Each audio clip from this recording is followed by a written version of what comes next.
ಪ್ರಿಯ ವೀಕ್ಷಕರೇ, ಸಾಮಾನ್ಯವಾಗಿ ರಾಜಕೀಯ ವಲಯದಲ್ಲಿ ಎರಡು ಪದಗಳು ತುಂಬಾ ಚಾಲ್ತಿಯಲ್ಲಿ ಇರುತ್ತದೆ. ಒಂದು ರಾಜಕಾರಣ, ಮತ್ತೊಂದು ರಾಜಕೀಯ. ಈ ಎರಡು ಪದಗಳಿಗೆ ತನ್ನದೇ ಆದ ಅರ್ಥ, ವ್ಯಾಪ್ತಿಗಳಿದೆ.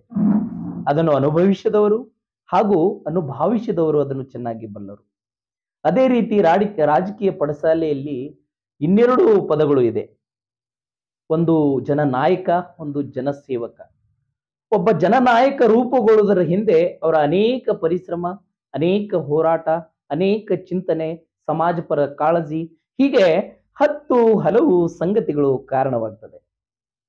ಅದೇ ರೀತಿ ನಾವು ಇವತ್ತು ಅಂತ ಒಂದು ಜನನಾಯಕರನ್ನ, ಅವರ ಒಂದು ಸೇವೆಗಳನ್ನ, ಅವರ ಒಂದು ವಿಚಾರಧಾರೆಗಳನ್ನ, ಅವರು ಪಟ್ಟಿರುವಂತ ಶ್ರಮ, ಕೆಲಸ, ಕಾರ್ಯಗಳನ್ನು ಗುರುತಿಸಿ, ಗಮನಿಸಿ ಅವೆಲ್ಲವನ್ನು ನಿಮ್ಮ ಮುಂದೆ ತರುವುದೇ ನಮ್ಮ national politics politicians in India dot com social ಮೀಡಿಯಾದ ಮೂಲ ಉದ್ದೇಶ.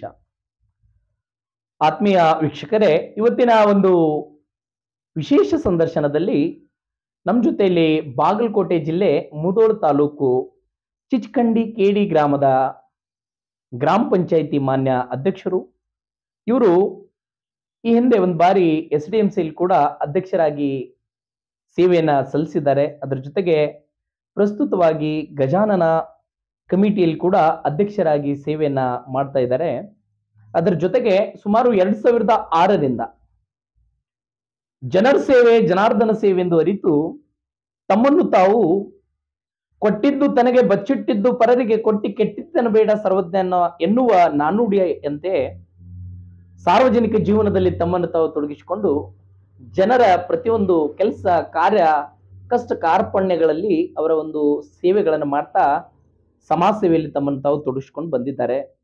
ಅದರ ಜೊತೆಗೆ ಕಾಂಗ್ರೆಸ್ ಪಕ್ಷದಲ್ಲಿ ಕೂಡ ಕಾಂಗ್ರೆಸ್ ಪಕ್ಷದ ಮುಖಂಡರಾಗಿ, ಪಕ್ಷದ ಶಿಸ್ತಿನ ಸಿಪಾಯಿಯಾಗಿ, ಪಕ್ಷ ಕೊಟ್ಟಿರುವಂತಹ ಕೆಲಸ ಕಾರ್ಯಗಳನ್ನ, ಹಾಗೆ ಪಕ್ಷ ಕೊಡುವಂತ ಜವಾಬ್ದಾರಿಗಳನ್ನ ನಿರ್ವಹಿಸಿಕೊಂಡು ಸಕ್ರಿಯವಾಗಿ ಬರ್ತಾ ಇರುವಂತಹ ಸನ್ಮಾನ್ಯ ಶ್ರೀ ಸತೀಶ್ ಪಾಟೀಲ್ ಸರ್ ನಮ್ಮ ಉಪಸ್ಥಿತಿಯಲ್ಲಿದ್ದಾರೆ. ಇವರಿಗೆ ನಮ್ಮ ಪೊಲಿಟಿಷಿಯನ್ ಇಂಡಿಯಾ.com ಸೋಷಿಯಲ್ ಮೀಡಿಯಾದ ಪರವಾಗಿ ಹಾರ್ದಿಕ ಸ್ವಾಗತ ಸರ್. ನಮಸ್ತೆ ಸರ್. ಈಗ ಸುಮಾರು ವರ್ಷಗಳಿಂದ ಒಂದು 2006ರಿಂದ ಒಂದು ಸಕ್ರಿಯ ಒಂದು ಸಮಾಜ ಸೇವೆಯಲ್ಲಿ ತಮ್ಮನ್ನು ತಾವು ತೊಡಗಿಸಿಕೊಂಡು ಈ ಒಂದು ಚಿಚಕಂಡಿ ಗ್ರಾಮದ ವ್ಯಾಪ್ತಿಯಲ್ಲಿ, ಅದರ ಜೊತೆಗೆ ಮುಧೋಳ ತಾಲೂಕಿನಲ್ಲಿ ಕೂಡ ಒಂದು ಚಿರಪರಿಚಿತರಿದ್ದೀರಿ.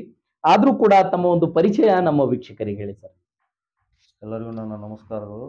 ನಾನು ಸತೀಶ್ ಪಾಟೀಲ್ ಅಂತ ಹೇಳಿ, ಮತ್ತು ನಾನು ಗ್ರಾಮ ಪಂಚಾಯತಿ ಅಧ್ಯಕ್ಷ ಆಗಿದೆ, ಮುಂದೆ SDMC ಅಧ್ಯಕ್ಷನಾಗಿದ್ದೀನಿ, ಮುಂದೆ ಗಜಾನನ ಯುವಕ ಸಂಘದ ಅಧ್ಯಕ್ಷ ಇದ್ದಾನೆ, ಮುಂದೆ ಊರು ಸೇವಾ ಅದು ಎಲ್ಲ ಮಾಡ್ಕೊತಾ ಇದೀವಿ ನಾವು. ಸರ್, ಈ ಸೇವೆ ಮಾಡಬೇಕು ಅನ್ನೋದು ಒಂದು ಭಾವನೆ, ಮತ್ತೆ ಇನ್ನು ನಾನು ಕೂಡ ಒಂದು ರಾಜಕಾರಣದಲ್ಲಿ ಪ್ರವೇಶ ಮಾಡಬೇಕು, ನಾನು ಕೂಡ ಪಂಚಾಯತಿಗೆ ಅಧ್ಯಕ್ಷನಾಗಬೇಕು ಅಂತ ಈ ಒಂದು ಪ್ರೇರಣೆ ಮತ್ತೆ ಒಂದು ಆಸೆ ಯಾವಾಗ ಹುಟ್ಟು, ಯಾವಾಗಿಂದ ಶುರು ಮಾಡಿದ್ರಿ ಇದೆಲ್ಲ? ಈಗ ನಾವು ಗ್ರಾಮ ಪಂಚಾಯತಿ ನಿಂತದ ಈಗ ಒಂದು 5 ವರ್ಷದಿಂದ. ಮೊದಲೊಂದು ಫೀಲ್ಡ್ನಾಗ ನಿಂತಿದ್ನಿ, ಅವಾಗ ಒಂದು 4 ವರ್ಷದಿಂದ ಸೋಲನ್ನು ಅನುಭವಿಸಿ 5 ವರ್ಷದ ಹಿಂದೆ. ಮತ್ತೆ ಈಗ ಸಾರಿಗೆ 270 300 ಹೋಟ್ಲು ಲೀಡ್ ಆಗಿದೆ. ಓಹೋ, ಅಂದ್ರೆ ಸೋಲೆ ಗೆಲುವಿನ ಸೋಬಾನ ಅಂತ ಹೇಳಿ ಸೋತಿದ್ರು ಕೂಡ ತಲೆ ಕೆಡಿಸ್ಕೊಳ್ಳದೆ ಜನರ ಮಧ್ಯದಲ್ಲಿ ಜನರ ಒಂದು ಕಷ್ಟ ಕಾರ್ಪಣ್ಯಗಳನ್ನ ಮುಂದುವರ್ಸ್ಕೊಂಡು ಹೋಗ್ತಿದ್ರಿ. ತುಂಬಾ ಸಂತೋಷ ಸರ್. ಸರ್, ಈಗ ತಮ್ಮ ಕುಟುಂಬದಲ್ಲಿ ಯಾರಾದ್ರೂ ರಾಜಕಾರಣದಲ್ಲಿದ್ರು ಅಥವಾ ಈ ರಾಜಕೀಯ ಅನ್ನೋದು ನಿಮ್ಮಿಂದನೇ ಶುರುವಾಯ್ತು? ಇಲ್ಲ, ನಮ್ಮ ತಂದೆಯವರು ಇದ್ರಿ 20 ವರ್ಷದಿಂದ, ಅವರಿಂದ ಅದಾರೆ. ಅವ್ರು 20 ವರ್ಷದ ಹಿಂದೆ ಇದ್ರು. ಖಂಡಿತ ಸರ್.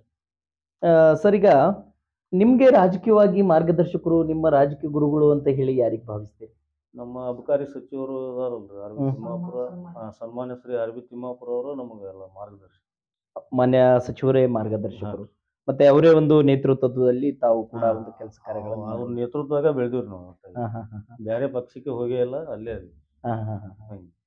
ಬಹಳ ಸಂತೋಷ ಸರ್, ಒಳ್ಳೆ ವಿಚಾರ. ಸರ್, ಈಗ ಈ ಒಂದು ಪಂಚಾಯಿತಿ ಅಧ್ಯಕ್ಷ ಸ್ಥಾನ ಕಳೆದ 1 ವರ್ಷಗಳಿಂದ ತಾವು ಅಧ್ಯಕ್ಷರಾಗಿ ಸೇವೆಗಳನ್ನ ನಿರ್ವಹಿಸ್ತಾ ಇದ್ದೀರಿ. ಒಂದು ಗ್ರಾಮ ಅಭಿವೃದ್ಧಿ ಆಗಿದೆ ಅಂತಂದ್ರೆ ಅಲ್ಲಿಯ ಒಂದು ಸ್ವಚ್ಛತೆ, ಅಲ್ಲಿಯ ಒಂದು ವ್ಯವಸ್ಥೆ ಅದು ಹೇಳ್ತದೆ ಅಭಿವೃದ್ಧಿ ಆಗಿದೆ ಅಂತ ಹೇಳಿ. ಮೊದಲಿಗೆ ತಾವು ಅಧ್ಯಕ್ಷರಾಗಿದ್ದ ನಂತರ ಕುಡಿಯುವ ನೀರಿನ ವಿಚಾರವಾಗಿ ಯಾವ ರೀತಿ ಜನರ ಒಂದು ಬೇಡಿಕೆಗಳಿಗೆ ಎಲ್ಲೆಲ್ಲಿ ತೊಂದರೆಗಳಿದೆ, ಯಾವ ರೀತಿ ಕೆಲಸ ಕಾರ್ಯಗಳನ್ನು ಮಾಡ್ತಾ ಇದ್ದೀರಿ ಸರ್? ಕುಡಿಯುವ ನೀರಿಗೆ ಎಲ್ಲಾ ಕಡೆ JJMದು ಇದನ್ನ ಮಾಡ್ಸಿವ್ರಿ. ಮುಂದೆ ಪೈಪ್ಲೈನ್ ಮಾಡಿವು, ಮುಂದೆ ಫಿಲ್ಟರ್ ನೀರಿಂದ ವ್ಯವಸ್ಥೆ ಅದು ಇಟ್ಟಿವ್ರಿ. ಅಷ್ಟೆಲ್ಲ ಮಾಡಿವಿ. ಇಷ್ಟೆಲ್ಲ ವ್ಯವಸ್ಥೆಗಳನ್ನು ಮಾಡಿದ್ದೀರಿ. ಯಾರಿಗೂ ತೊಂದರೆ ಇಲ್ಲ ಯಾವುದು ನೀರಿನ. ಯಾವುದೇ ರೀತಿ ತೊಂದರೆ ಆಗದಾಗೆ ಇಲ್ಲ. ನೋಡ್ಕೊಂಡಿದ್ದೀರಿ. ಸರ್ ಅದರ ಜೊತೆಗೆ ಈಗ ಗ್ರಾಮೀಣ ಪ್ರದೇಶಗಳಲ್ಲಿ ಕೆಲವೊಂದು ಕಡೆ ವಿದ್ಯುತ್ತಿನ ಒಂದು ತೊಂದರೆಗಳು ಇರ್ತದೆ. ಹಾಂ. ಅಲ್ಲಿ ತಾವು ಬಂದ ನಂತರ ಒಂದು ಬೀದಿ ದೀಪಗಳ ವ್ಯವಸ್ಥೆ ಮಾಡೋದು, ಅದರ ಜೊತೆಗೆ ಒಂದು ದೇವಸ್ಥಾನಗಳ ಮುಂದೆ ಒಂದು ಹೈ ಮಾಸ್ಕ್‌ಗಳ ಹಾಕೋದು, ಈ ಹಾಂ. ರೀತಿಯ ಒಂದು ಕೆಲಸ ಕಾರ್ಯಗಳು ಮಾಡಿದ್ದೀರಾ ಸರ್? ಒಂದು 2-3 ಹೈಮಾಕ್ಸ್ ಹಾಕ್ಸಿವಿ. ಹ್ಮ್ ಹ್ಮ್. ಎಲ್ಲಿ, ಯಾವ ಜಾಗದಲ್ಲಿ, ಯಾವ ಸ್ಥಳಗಳಲ್ಲಿ ಸರ್? ಒಂದು ಬಸ್ ಸ್ಟ್ಯಾಂಡ್ ಏರಿಯಾಕ್ ಹಾಕಿವ್ರಿ, ಒಂದು ಪಾಂಡುರಂಗ ಗುಡಿ ಮುಂದ, ಹ್ಮ್ ಹ್ಮ್. ಒಂದು ನಮ್ಮ ಅಂಬೇಡ್ಕರ್ ಹ್ಮ್ ಹ್ಮ್ ಹ್ಮ್. ಖಂಡಿತ ಸರ್. ಅದರ ಜೊತೆಗೆ ಈಗ ಒಂದು ಯಾವುದೇ ಒಂದು ಗ್ರಾಮ ಒಂದು ಅಭಿವೃದ್ಧಿ ಆಗ್ಬೇಕು ಅಂತಂದ್ರೆ ಅಲ್ಲಿಯ ಒಂದು ಶಿಕ್ಷಣ ವ್ಯವಸ್ಥೆಯು ಕೂಡ ಬಹಳ ಮುಖ್ಯ ಪಾತ್ರವನ್ನು ವಹಿಸ್ತದೆ. ಹಾಂ. ಶೈಕ್ಷಣಿಕವಾಗಿ ಒಂದು ಮುಂದುವರೆದಾಗ ಒಂದು ವ್ಯಕ್ತಿಗತ ಮತ್ತೆ ದೇಶದಲ್ಲಿ ಕೂಡ ಏನಾದರೂ ಒಂದು ಸಾಧನೆ ಮಾಡಲು ಸಾಧ್ಯ ಆಗ್ತದೆ. ತಮ್ಮ ಒಂದು ಪಂಚಾಯಿತಿ ವ್ಯಾಪ್ತಿಯಲ್ಲಿ ತಾವು ಅಧ್ಯಕ್ಷರಾಗಿದ್ದ ನಂತರ ವಿಶೇಷವಾಗಿ ಒಂದು ಶಿಕ್ಷಣಕ್ಕೆ ಒತ್ತನ್ನು ಕೊಡುವ ನಿಟ್ಟಿನಲ್ಲಿ ಮತ್ತೆ ಬಹಳಷ್ಟು ಒಂದು ಶೈಕ್ಷಣಿಕವಾಗಿ ಬದಲಾವಣೆ ತರುವ ನಿಟ್ಟಿನಲ್ಲಿ ಮಕ್ಕಳಿಗೆ ಒಂದು ಶಾಲೆಗಳಲ್ಲಿ ಒಂದು ಕುಡಿಯುವ ನೀರಿನ ವ್ಯವಸ್ಥೆಗಳಾಗಿರ್ಬೋದು, ಇನ್ನು ಅನೇಕ ಅಭಿವೃದ್ಧಿ ಆಟದ ಮೈದಾನಗಳಾಗಿರ್ಬೋದು, ಈ ರೀತಿ ವಿಶೇಷವಾದ ಗಮನವನ್ನು ತಾವು ಹರಿಸಿದ್ರ ಸರ್? ಮತ್ತೆ ಯಾವ ಸ್ಕೂಲಲ್ಲಿ ಮಾಡಿದ್ರಿ? ಸರ್ ನಮ್ಮೂರು ಸ್ಕೂಲಲ್ಲಿ ಒಂದು ಗ್ರಂಥಾಲಯ ಮಾಡೀನಿ ನಾವು ಮ್ಯಾಗ SDMC ಅಧ್ಯಕ್ಷ ಇದ್ದಾಗ. ಅವಾಗ ಎಷ್ಟು ಖರ್ಚಾಗಿತ್ತು ಗೊತ್ತಿಲ್ಲ ನಮ್ಗೆ. ಮುಂದೆ 2 ಕೊಠಡಿ ಕಟ್ಟೀನಿ. ಮತ್ತು ಅವು ಇವು ಗಿಡ ಅಂತ ಎಲ್ಲ ತಮ್ಮ ಅಧ್ಯಕ್ಷತೆ ಕನ್ನಡ ಶಾಲೆ ಒಳಗಿದ್ದಾಗ ತಮ್ಮ ನೇತೃತ್ವದಲ್ಲಿ ಮಾಡಿದ್ದೀರಿ. ಹಾಂ. ಖಂಡಿತ ಸರ್, ಬಹಳ ಒಳ್ಳೆಯ ವಿಚಾರ. ಈಗ ಸರ್ ಈ ಒಂದು NRGಯಲ್ಲಿ ರೈತರಿಗಾಗಿ ಅಂದ್ರೆ ಯಾಕಂತಂದ್ರೆ ನಮ್ಮ ದೇಶದ ಬೆನ್ನೆಲುಬು ರೈತ, ವಿಶೇಷವಾಗಿ ರೈತರಿಗಾಗಿ ಏನೇನು ಒಂದು ಯೋಜನೆಗಳು ಅಂದ್ರೆ ಹೂಳೆತ್ತುವುದಾಗಿರ್ಬೋದು, ಕೃಷಿಗೆ ಸಂಬಂಧಪಟ್ಟ ಏನೇನು ಒಂದು ಅಭಿವೃದ್ಧಿ ಕೆಲಸ ಕಾರ್ಯಗಳು ತಮ್ಮ ಕಡೆಯಿಂದ ಆಗಿದೆ? ಅವು ಕುರಿ ಶೆಡ್, ದನ ಶೆಡ್ ಕೊಟ್ಟಿವ್ರಿ. ಸಾಧಾರಣ ಎಷ್ಟು ಮಾಡಿದಿರಿ ಅಂತ ಏನು ಹೇಳ್ಬೋದಾ ಸರ್? ಅದು ಎಷ್ಟು ಊರಿಗೆ ಒಂದು 2-3 ಹಿಂಗ 4 ಊರು ಇರ್ತಾವ. ಅದರ ಜೊತೆಗೆ ಸರ್ ಈಗ ಒಂದು ಮಶಾನ ಅಭಿವೃದ್ಧಿ ಏನಾದರೂ ಬಹಳ ಮುಖ್ಯವಾಗಿದ್ದು, ಅದರ ಬಗ್ಗೆ ಏನಾದರೂ ಗಮನ ಹರಿಸಿ ಅದ್ರ ಬಗ್ಗೆ ಏನಾದರೂ ಕೆಲಸ ಕಾರ್ಯಗಳು ಮಾಡಿದ್ರಿ? ಮಶಾನ ಅಭಿವೃದ್ಧಿ ಮಾಡೀವ್ರಿ, ಅದಕ್ಕೆ ರೋಡ್ ಮಾಡೀವಿ, ಒಂದು ಚಿತ್ತಾಗರ ಮಾಡೀವಿ, ಅದು ಮಾಡೀವಿ. ಚಿತ್ತಾಗರನು ಕೂಡ ತಾವು ಅದರ ಮಾಡಿದಿರಿ. ಹಾಂ. ಸರ್ ಈಗ ಈ ಒಂದು ಕೊರೋನಾ ಮಹಾಮಾರಿ ಇದ್ದಂಥ ಸಂದರ್ಭದಲ್ಲಿ ಇಡೀ ಮಾನವ ಜನಾಂಗಕ್ಕೆ ಒಂದು ಕಂಟಕ ಅನ್ನೋದು ಹೇಳ್ಬೋದು. ದೊಡ್ಡ ಮಹಾಮಾರಿ ಜೊತೆಗೆ ನಾವು ಎಲ್ಲರೂ ಕೂಡ ಅದರಿಂದ ಹೊರಗೆ ಬಂದಿರುವಂಥದ್ದು. ಅಂತ ಒಂದು ಸಂದರ್ಭದಲ್ಲಿ ತಾವು ಅಧ್ಯಕ್ಷರಿರಲಿಲ್ಲ, ಸದಸ್ಯರಿದ್ರಿ. ಆ ಸಂದರ್ಭದಲ್ಲಿ ಜನರಿಗೆ ತಮ್ಮ ವಾರ್ಡಿಗೆ ಸಂಬಂಧಪಟ್ಟ ಹಾಗೆ ಅಥವಾ ಪಂಚಾಯಿತಿಯ ಮಾನ್ಯ ಮುಖ್ಯ ಕಾರ್ಯನಿರ್ವಹಣಾಧಿಕಾರಿಯವರು ಅವರೆಲ್ಲರ ಒಂದು ಕೆಲಸ ನೇತೃತ್ವದಲ್ಲಿ ಯಾವ ರೀತಿ ಜನರಿಗೆ ತೊಂದರೆ ಆಗದ ಹಾಗೆ ನೋಡ್ಕೊಂಡ್ರಿ ಆ ಸಂದರ್ಭದಲ್ಲಿ? ಅವಾಗ ನಮ್ಗೆ ತಿಮ್ಮಾಪುರ ಸರ್ ಇಲ್ಲ, ಬಂಡಿ ಒಡ್ರಿಗೆ ಇದನ್ನು ಕೊಟ್ಟಿದ್ರು, ಏನು ಅವೊಂದು ಚಾನ್ಸ್ ಏನೋ ಟಿಕೆಟ್ ಕೊಟ್ಟಿದ್ರು.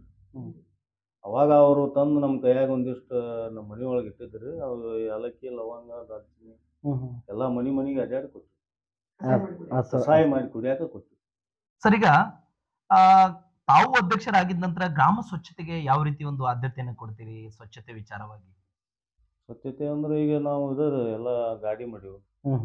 ಮುಂದೆ ಒಣ ಕಸ, ಹಸಿ ಕಸ ತುಂಬಾಕ ಇಲ್ಲಿಂದ ಲೇಬರ್ ಪ್ರತಿ ಹಳ್ಳಿಗೆ ಹೋಗ್ತೈತಿ.